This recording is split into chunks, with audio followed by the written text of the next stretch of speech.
Hello everyone, welcome to நர்பவி சமையல். இன்றைக்கி பால் பூரி எப்படி செய்யலான்னு பார்க்கலாம். அதை சக்கரை போட்டுட்டு சூடான பாலை ஊற்றிட்டு அதில் பூரியை வச்சுட்டு அது ஊறினதுமே ஒரு 2 நிமிஷம் ஊற விட்டுட்டு அதை நீங்கள் சாப்பிட்டு பாருங்கள். அவ்வளோ டேஸ்ட்டாக இருக்கும். நாங்கள்லாம் சின்ன வயசில் சாப்பிட்ட ஞாபகம் இது எப்படி செய்யலாங்கிறத இப்போ பார்க்கலாம். அதுக்கு ஒரு கப்பு மைதா எடுத்துக்கோங்க.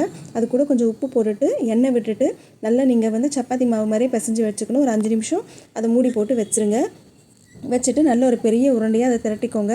உங்கள்கிட்ட ஏதாவது மூடி இருந்ததுன்னா உங்களுக்கு எந்த சைஸில் உங்களுக்கு அந்த பூரி வேணுமோ அது மாதிரி நீங்கள் பண்ணிக்கலாம். இல்லைனா நீங்கள் சின்ன சின்னதாக டைமண்ட் ஷேப்பில் இல்லை ஸ்கொயர் ஷேப்பில் கூட கட் பண்ணி எடுத்து வச்சுக்கலாம். இப்போ இந்த மூடியில் நீங்கள் அது மாதிரி நீங்கள் கட் பண்ணி பூரி மாதிரி நீங்கள் தனியாக எடுத்து வச்சுக்கணும்.